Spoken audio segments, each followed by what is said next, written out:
आज हम जिस मामले की तह तक जा रहे हैं वो न्याय के इंतजार की एक ऐसी कहानी है जो पहले आपको निराश करेगी, फिर हैरान और शायद अंत में सोचने पर मजबूर कर देगी। बिल्कुल।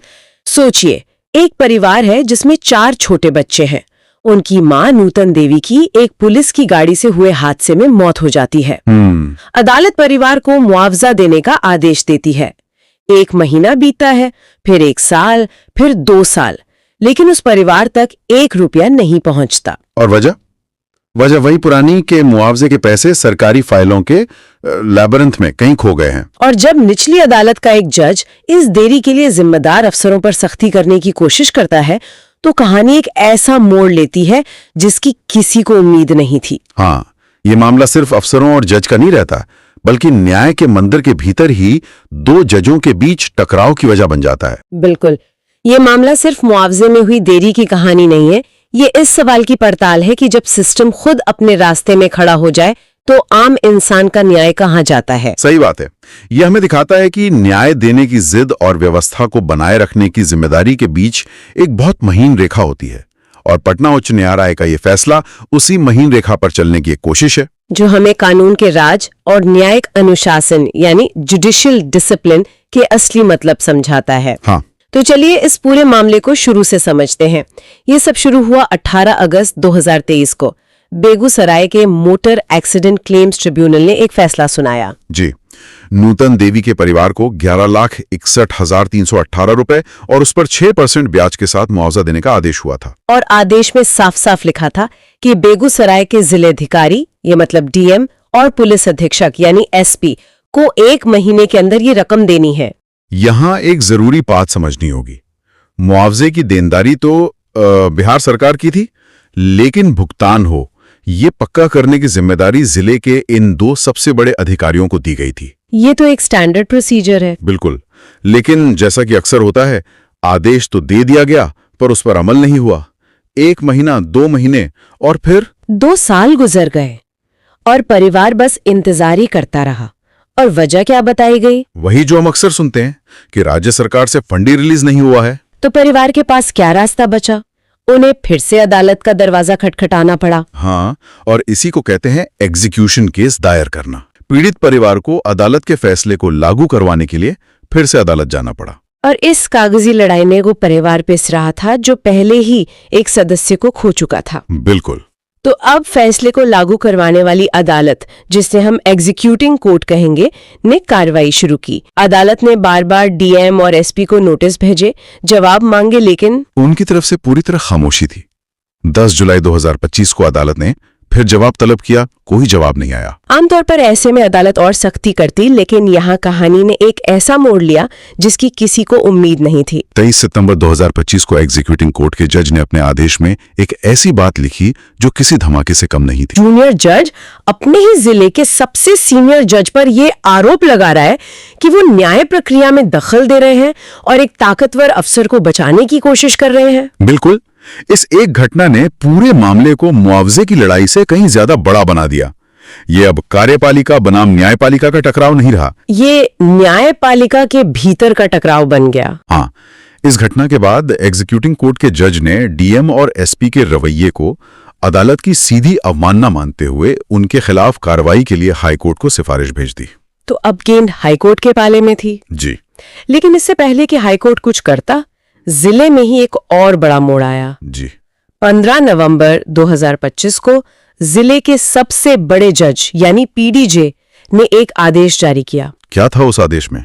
उन्होंने सिविल प्रोसीजर कोड की धारा 24 के तहत अपनी विशेष शक्तियों का इस्तेमाल करते हुए उस मुआवजे वाले केस को एग्जीक्यूटिंग जज से लेकर अपने पास ट्रांसफर कर लिया। अच्छा, तो जब ये आदेश एग्जीक्यूटिंग जज तक पहुंचा तो उनका क्या रिएक्शन था?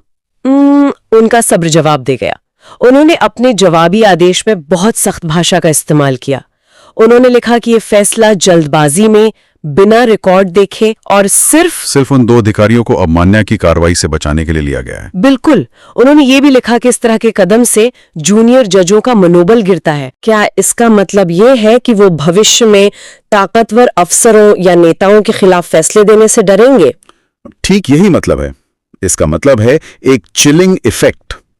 अगर एक जूनियर जज को यह संदेश मिलता है कि ताकतवर लोगों पर सख्ती करने पर उसे उसके सीनियर का ही समर्थन नहीं मिलेगा, तो वो अगली बार ऐसा करने से पहले 10 बार सोचेगा। हाँ, और यहीं से न्याय की नींव कमजोर होनी शुरू हो जाती है, क्योंकि न्याय का मतलब ही है निडर होकर फैसला सुनाना, चाहे सामने कोई भी हो। तो अब स्थिति ये थी कि 2 जज एक दूसरे के खिलाफ आदेश लिख रहे थे और अपनी अपनी रिपोर्ट पटना हाईकोर्ट को भेज रहे थे। एक तरफ एग्जीक्यूटिंग जज की रिपोर्ट थी और दूसरी तरफ पीडीजे की। पीडीजे ने अपनी सफाई में क्या कहा? पीडीजे ने अपनी रिपोर्ट में कहा कि एग्जीक्यूटिंग जज की टिप्पणियां अनावश्यक थी और इनसे न्यायपालिका और कार्यपालिका के रिश्ते खराब हो सकते हैं। और केस ट्रांसफर करने की वजह? उन्होंने बताया कि डीएम और एसपी ने उन्हें जिला स्तरीय बैठकों में मौखिक रूप से बताया था कि फंड के लिए प्रक्रिया चल रही है, और इसी बातचीत के आधार पर उन्होंने मामला शांत करने के लिए केस को अपने पास ट्रांसफर कर लिया था। लेकिन एक नजरिए से देखें तो क्या पीडीजे बस एक बड़े टकराव को टालने की कोशिश नहीं कर रहे थे? शायद उन्हें लगा कि बात को शांति से सुलझा लिया जाए। और यही इस मामले का सबसे पेचीदा सवाल सामने आता है। ये सिर्फ 2 जजों का टकराव नहीं, बल्कि न्याय के 2 अलग-अलग सिद्धांतों का टकराव है। कौन से 2 सिद्धांत? एक सिद्धांत कहता है कि आम इंसान को हर हाल में जल्द से जल्द न्याय मिलना चाहिए, भले ही इसके लिए व्यवस्था से टकराना पड़े। दूसरा सिद्धांत कहता है कि संस्थाओं के बीच सामंजस्य बनाए रखना जरूरी है ताकि व्यवस्था सुचारू रूप से चलती रहे। तो एग्जीक्यूटिंग जज पहले सिद्धांत पर चल रहे थे और पीडीजे शायद दूसरे की चिंता कर रहे थे। बिल्कुल। सवाल यह है कि जब ये दोनों सिद्धांत टकराएं तो किसे प्राथमिकता दी जानी चाहिए। तो अब ये पूरा उलझा हुआ मामला पटना हाईकोर्ट के सामने था। हाईकोर्ट ने इस मामले की गंभीरता को देखते हुए इसे खुद ही एक केस मतलब सुओ मोटो के तौर पर रजिस्टर कर लिया। जी, और उन्होंने इस जटिल मामले में अदालत की मदद के लिए एक वरिष्ठ वकील श्री संजय सिंह को न्याय मित्र यानी एमिकस क्यूरे नियुक्त किया। फिर हाईकोर्ट ने दोनों जजों के आचरण का विश्लेषण करना शुरू किया। और उन्होंने सबसे पहले किस बात पर जोर दिया? उन्होंने सबसे पहले न्यायिक अनुशासन यानी जुडिशियल डिसिप्लिन के सिद्धांत पर जोर दिया। ये सिद्धांत न्यायपालिका की रीढ़ है। इसे एक सेना की तरह समझिए। कैसे? अगर हर सिपाही जनरल के आदेश पर सवाल उठाने लगे या उसकी अवहेलना करने लगे तो पूरी बटालियन बिखर जाएगी। उसी तरह न्याय व्यवस्था भी एक हायरार्की में काम करती है। और निचली अदालतों से ये उम्मीद की जाती है कि वो ऊपरी अदालतों के फैसलों और आदेशों का सम्मान और पालन करें। जी, भले ही वो व्यक्तिगत रूप से उनसे सहमत ना हो। तो इस सिद्धांत के हिसाब से हाईकोर्ट ने एग्जीक्यूटिंग जज के काम को कैसे देखा? मतलब वो तो पीड़ित परिवार के लिए लड़ रहे थे। देखिए, हाईकोर्ट ने माना कि एग्जीक्यूटिंग जज की निराशा और गुस्सा जायज था। 2 साल से अधिकारी उनके आदेश को नजरअंदाज कर रहे थे, लेकिन क्या? इसके बावजूद अपने ही वरिष्ठ जज यानी पीडीजे के आदेश पर इतनी तीखी और प्रतिकूल टिप्पणी करना न्यायिक अनुशासन का उल्लंघन था। अच्छा। हाईकोर्ट ने कहा कि उन्हें बिना कोई टिप्पणी किए केस की फाइल को ट्रांसफर कर देना चाहिए था और अपनी शिकायत अलग से हाईकोर्ट को भेजनी चाहिए थी। तो मतलब हाईकोर्ट ने ये कहा कि एग्जीक्यूटिंग जज की नीयत सही थी पर तरीका गलत था। और पीडीजे के फैसले के बारे में हाईकोर्ट ने क्या कहा है? वहां भी हाईकोर्ट ने आलोचनात्मक रुख अपनाया। कोर्ट ने साफ कहा कि सिर्फ डीएम और एसपी के साथ हुई मौखिक बातचीत के आधार पर केस को अपने पास ट्रांसफर कर लेना सही प्रक्रिया नहीं थी। एक वरिष्ठ जज का काम अपने जूनियर जजों में आत्मविश्वास भरना होता है। उन्हें यह भरोसा दिलाना होता है कि वो बिना किसी डर या दबाव के काम कर सकते हैं। पीडीजे के इस कदम ने शायद इसका उल्टा संदेश दिया। आखिरकार फैसला क्या हुआ? हाईकोर्ट का फैसला बहुत सुलझा हुआ और परिपक्व था। उनका पहला मकसद था कि जजों के बीच के इस विवाद को खत्म किया जाए। तो उसके लिए उन्होंने क्या किया? इसलिए उन्होंने एग्जीक्यूटिंग जज द्वारा अपने आदेश में की गई सभी प्रतिकूल टिप्पणियों को रिकॉर्ड से हटाने मतलब एक्सपंज करने का आदेश दिया और पीडीजे की रिपोर्ट पर भी कोई कार्रवाई नहीं की। मामला यहीं रफा दफा कर दिया गया। लेकिन इस पूरी संस्थागत लड़ाई के बीच हम उस परिवार को तो भूल ही गए जो 2 साल से मुआवजे का इंतजार कर रहा था। नूतन देवी के बच्चों का क्या हुआ? आखिर ये सब शुरू तो वहीं से हुआ था। बिल्कुल, और हाईकोर्ट भी इस बात को नहीं भूला था। यहीं पर फैसले का सबसे महत्वपूर्ण और सबसे सख्त हिस्सा आता है। क्या था वो हिस्सा? हाईकोर्ट ने पीडीजे को निर्देश दिया कि मुआवजे का भुगतान अगले 3 महीनों के भीतर हर हाल में सुनिश्चित किया जाए। लेकिन अगर 3 महीने में भी भुगतान नहीं हुआ तो? क्योंकि पहले भी तो 2 साल से भुगतान नहीं हो रहा था। हाईकोर्ट ने इसी अगर का जवाब दिया और वो जवाब ही इस फैसले को यादगार बनाता है। अच्छा। हाईकोर्ट ने कहा कि अगर 3 महीने में मुआवजे का भुगतान नहीं होता है तो पीडीजे को यह अधिकार होगा कि वो बेगूसराय के एसपी और डीएम के दफ्तरों को कुर्क यानी अटैच कर लें। दफ्तरों को कुर्क करना, इसका मतलब क्या है, जरा आसान भाषा में समझाइए। इसका मतलब है कि अगर 3 महीने में पैसा नहीं मिला तो अदालत के लोग डीएम और एसपी के दफ्तर पहुंचेंगे और उनके दफ्तर का सामान, कुर्सी, मेज, कंप्यूटर, पंखे, गाड़ियां, सब कुछ जब्त करके नीलाम कर देंगे। हाँ, और उस नीलामी से जो पैसा आएगा उससे पीड़ित परिवार को मुआवजा दिया जाएगा। ये कानून का ब्रह्मास्त्र है। ये एक बहुत बड़ा और शक्तिशाली निर्देश है जो साफ संदेश देता है कि कोई भी कानून से ऊपर नहीं है, चाहे वो जिले का सबसे बड़ा अधिकारी ही क्यों ना हो। वाह!